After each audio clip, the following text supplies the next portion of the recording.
Halo teman-teman, halo teman-teman, halo teman-teman. Jumpa lagi bersama gua Resaknan.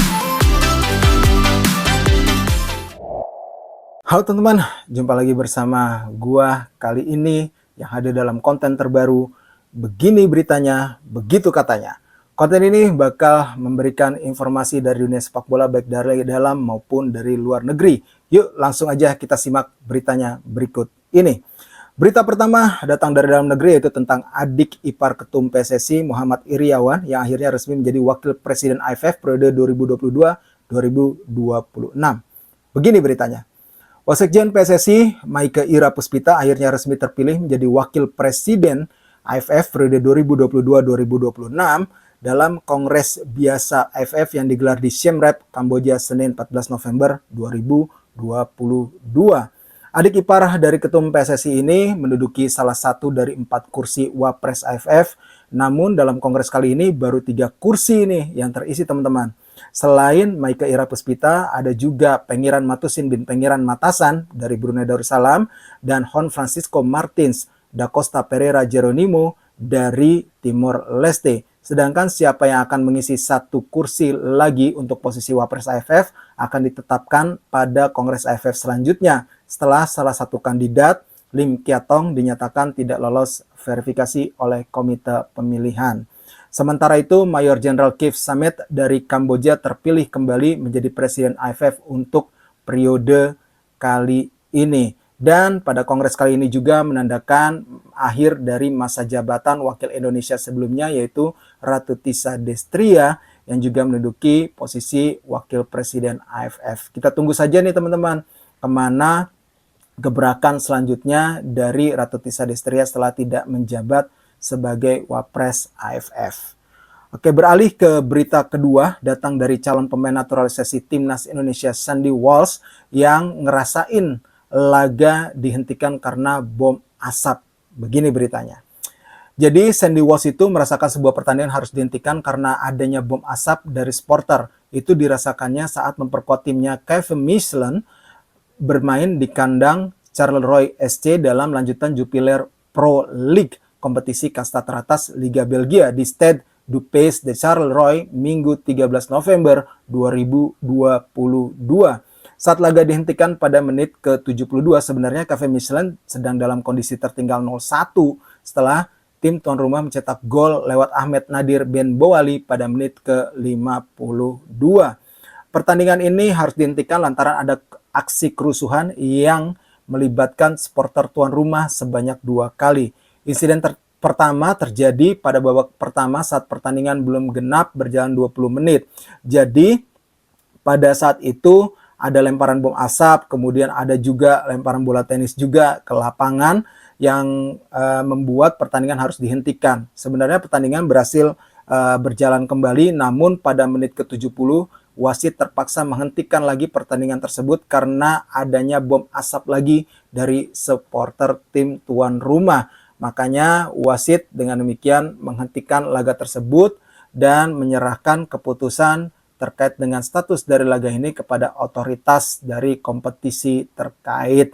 Jadi sampai saat ini masih belum ada pernyataan, tapi kemungkinan bisa jadi Kevin Michelin yang diperkuat oleh Sandy Walsh ditetapkan menang WO. Sementara itu, Sandy Walsh sendiri pada laga ini bermain sebagai starter, namun pada laga ini juga dia mendapatkan kartu kuning pada menit ke-58. Nah, berita selanjutnya datang dari Timnas U20 Indonesia yang bakal melanjutkan TC mereka ke Spanyol. Jadi Timnas U20 Indonesia ini telah menyelesaikan rangkaian TC mereka di Turki nih teman-teman. Terakhir mereka beruji coba dengan klub kasta tertinggi Arab Saudi Al Adalah FC di Stadion Emir Han Said, Turki, Minggu 13 November 2022. Dalam laga tersebut, Marcelo Ferdinand dan kawan-kawan kalah dengan skor 0-2. Itu menjadi kekalahan kedua bagi skuad Garuda Muda dalam 7 laga uji coba yang dijalani mereka di Turki. Sebelumnya mereka juga menelan kekalahan dari Timnas Turki U20 dengan skor 1-2. Selebihnya, tim yang dilatih Sintayong itu menang 3 kali atas Çakalıklı Spor, kemudian Antalyaspor U20 dan Moldova U20, serta 2 kali imbang dengan Moldova U20 dan Bayrum SK. Dari 7 laga itu, Timnas U20 membukukan 12 gol dan kebobolan 11 gol, teman-teman. Pastinya di catatan kami ada beberapa pemain yang performanya meningkat, tetapi ada juga pemain yang performanya menurun dari event terakhir yang diikuti. Begitu katanya asisten pelatih Timnas U20, Nova Arianto. Selanjutnya, Timnas U20 akan melanjutkan training camp di Spanyol. Semoga pemain bisa terus belajar dan mendapatkan pengalaman dengan menghadapi lawan-lawan yang levelnya ada di atas tim nasional. Nova Arianto menambahkan.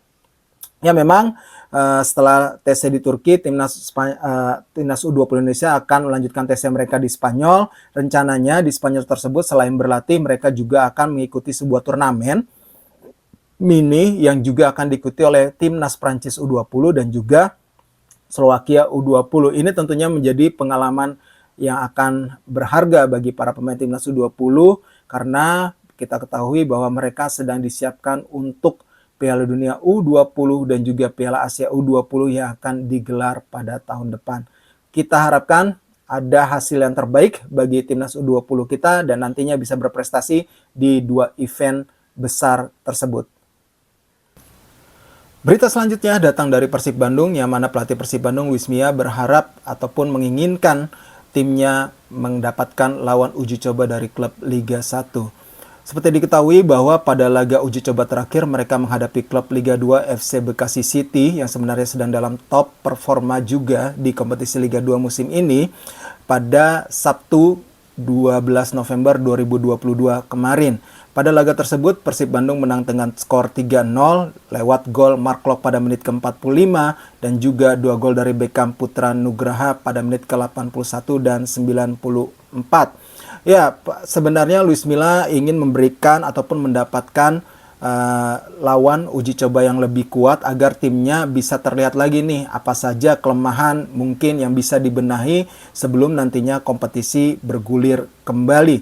Ya, seperti kita ketahui saat ini memang masih belum ada kepastian terkait dengan kelanjutan dari kompetisi Liga 1 maupun Liga 2 dan Liga 3 setelah tragedi Kanjuruhan 1 Oktober lalu, karena dari pihak pemerintah masih belum ada lampu hijau, walaupun dari pihak PSSI maupun PT LIB maupun klub-klub sudah bersuara mereka berharap ada kompetisi, ada kepastian kompetisi secepatnya bisa digelar kembali karena ini terkait dengan kelangsungan industri dari sepak bola industri itu sendiri, terutama bagi kehidupan klub-klub maupun para pemain di dalamnya gitu. Nah, dari komentarnya Luis Milla sendiri terkait dengan periodisasi program yang dia terapkan untuk Persib Bandung di masa vakum kompetisi kali ini, rencananya setiap Sabtu Minggu kami akan memiliki agenda uji tanding dan bukan tidak mungkin selanjutnya lawan kami adalah tim dari Liga 1. Begitu katanya Luis Milla dikutip dari laman resmi klub Persib Bandung. Sementara ini kami masih menunggu informasi dari manajemen terkait kelanjutan kompetisi, jadi belum bisa membuat planning jauh. Saya hanya punya ide untuk melanjutkan latihan setiap 1 pekan ke depan, tambah pelatih asal Spanyol tersebut. Jadi itu dia berita-berita dari sepak bola nasional. Kita harapkan kompetisi bisa bergulir lagi secepatnya ya teman-teman. Oke, kita berlanjut ke berita selanjutnya dari internasional, yaitu dari sepak bola dunia. Yang pertama adalah terkait dengan Cristiano Ronaldo yang menyampaikan unek-unek dia nih ke Manchester United gitu.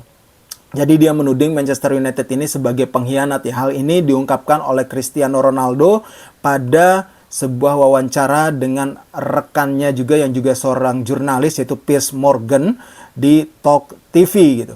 Jadi dalam wawancara eksklusif tersebut Ronaldo berujar, "Ya, saya merasa dikhianati tidak hanya oleh pelatih tapi juga oleh 2 atau 3 orang lain di sekitar klub. Saya merasa dikhianati." Begitu katanya pemain berusia 37 tahun tersebut kepada Morgan. Orang-orang harus mendengar kebenaran. Beberapa orang tidak menginginkan saya di sini. Tidak hanya tahun ini, tapi tahun lalu juga. Saya tidak tahu apa yang sedang terjadi. Sejak Sir Alex Ferguson pergi, saya tidak melihat evolusi di klub. Kemajuannya 0, kalau kata bintang asal Portugal tersebut. Mereka mendatangkan direktur olahraga Ralf Rangnick yang tidak dipahami siapapun. Orang ini bahkan bukan pelatih. Klub besar seperti Manchester United mendatangkan direktur olahraga tidak hanya mengejutkan saya, tetapi seluruh dunia. Begitu kata Ronaldo. Dan Ronaldo sendiri tidak segan-segan untuk mencibir pelatih Erik ten Hag gitu. Saya tidak menghormatinya karena dia tidak menghormati saya. Jika Anda tidak menghormati saya tidak akan pernah menghormati Anda. Begitu Ronaldo dengan tegas tentang ten Hag ya. Ronaldo telah melewatkan 2 laga terakhir bersama Manchester United sebelum Piala Dunia dimulai, yaitu saat melawan Aston Villa pada hari Kamis dan juga Fulham pada hari Minggu. Pelatih Ten Hag menyebut ketidakhadiran CR7 karena sakit. Tetapi tampaknya semuanya tidak sederhana itu, dan itu terjawab dalam wawancara terbaru sang bintang dari Portugal tersebut. Saat ini kontrak Ronaldo sendiri di Old Trafford akan berakhir pada Juni 2023, tapi ia santer diberitakan akan hengkang pada Januari ini. Jadi kita tunggu saja nih bagaimana kabar terbaru dari Ronaldo setelah Piala Dunia nanti teman-teman. Karena dengan adanya wawancara ini yang sudah dirilis, maka ini menimbulkan tidak kondusif ya sebenarnya di internal tim dari Manchester United. Dari kabar yang beredar bahwa rekan timnya dari Ronaldo juga merasa kecewa dengan apa yang diutarakan oleh Ronaldo gitu dalam wawancara tersebut. Ya kita berharap yang terbaik aja nih kepada Ronaldo ya. Moga-moga aja dia bisa berprestasi sehingga di Piala Dunia nanti, sehingga ya bisa sedikit membenarkan rapor merah dia lah gitu bersama Manchester United pada musim ini setidaknya. Oke, kita selanjutnya dari sepak bola internasional, yaitu soal anak Lilian Thuram yang merupakan salah satu bek legendaris dari Prancis, akhirnya dipanggil untuk mengisi skuad Piala Dunia 2022 Timnas Prancis. Ya, seperti kita ketahui bahwa sebelumnya pelatih Timnas Prancis Didier Deschamps yang merupakan kolega Lilian Thuram ketika menjadi juara Piala Dunia 1998 mengumumkan 25 pemain pada Rabu pekan lalu untuk skuad Prancis di Piala Dunia 2022, sehingga masih ada 1 slot tersisa sebenarnya untuk skuad ini. Dan akhirnya pada Senin 14 November 2022 malam waktu setempat, Didier Deschamps mengumumkan 1 slot tersisa itu diisi oleh Marcus Thuram yang merupakan anak dari Lilian Thuram. Jadi sebenarnya ini merupakan pemanggilan berikutnya bagi Marcus Thuram setelah sebelumnya tampil 3 kali untuk klub Blue pada 2020 dan sekali di 2021 ketika masuk skuad untuk Euro 2020. Setelah mencuri perhatian pada musim lalu, sang penyerang terlihat dalam kondisi lebih baik tahun ini dengan perannya sebagai penyerang tengah. Sudah 10 gol dia lesakan di Bundesliga Jerman bersama Borussia Mönchengladbach yang menyamai musim terbaiknya sebagai individu. Sementara itu, Prancis juga memutuskan bahwa Presnel Kimpembe tidak akan berpartisipasi di Qatar. Namanya tak masuk skuad karena masih belum pulih dari cedera. Untuk menggantikan pemain Paris Saint-Germain tersebut, Didier Deschamps memanggil defender Monaco Axel Disasi. Beberapa pemain timnas Prancis diketahui telah tiba di markas latihan di Clairefontaine, termasuk penyerang Karim Benzema, Kylian Mbappe, dan Antoine Griezmann. Le Bleu tergabung di grup D bersama Denmark, Tunisia, Australia, yang menjadi awal perjalanan mereka untuk mempertahankan gelar. Kita beralih ke berita selanjutnya, yaitu terkait dengan Meksiko yang telah mengumumkan skuad mereka untuk Piala Dunia 2022 kali ini. Namun yang agak cukup mengejutkan adalah tidak dibawanya penyerang tersubur timnas Meksiko, yaitu Javier Hernandez Chicharito. Jadi ini cukup mengejutkan ya, karena performanya bersama Galaxy juga tidak mengecewakan. Bahkan dia merupakan pemain yang memegang rekor gol terbanyak di timnas Meksiko. Dari 109 pertandingan dengan timnas Meksiko, Javier Hernandez telah menorehkan 52 gol. Tapi memang beberapa bulan lalu Gerardo Tata Martino juga sudah mengeluarkan pernyataan yang memastikan bahwa memang Javier Chicharito ini tidak masuk dalam plannya dia untuk masuk dalam skuad Piala Dunia 2022. Dalam kasus Chicharito, kami hanya pergi dengan penyerang lain. Kami akan mencoba memilih 26 pemain yang paling dekat dengan gaya permainan kami. Jadi itu alasan dari Tata Martino tidak membawa Chicharito. Jadi gaya permainan Chicharito dinilai tidak sesuai dengan gaya bermain yang ingin diterapkan oleh Tata Martino di Piala Dunia 2022 nanti. Oke, mungkin itu dulu rangkaian berita yang bisa saya sampaikan dalam Begini Beritanya Begitu Katanya pada episode kali ini. Buat kalian semua terima kasih. Tetap dukung channel ini dengan like, share, subscribe, dan komen ya teman-teman. Jadi sampai jumpa lagi di konten-konten berikutnya.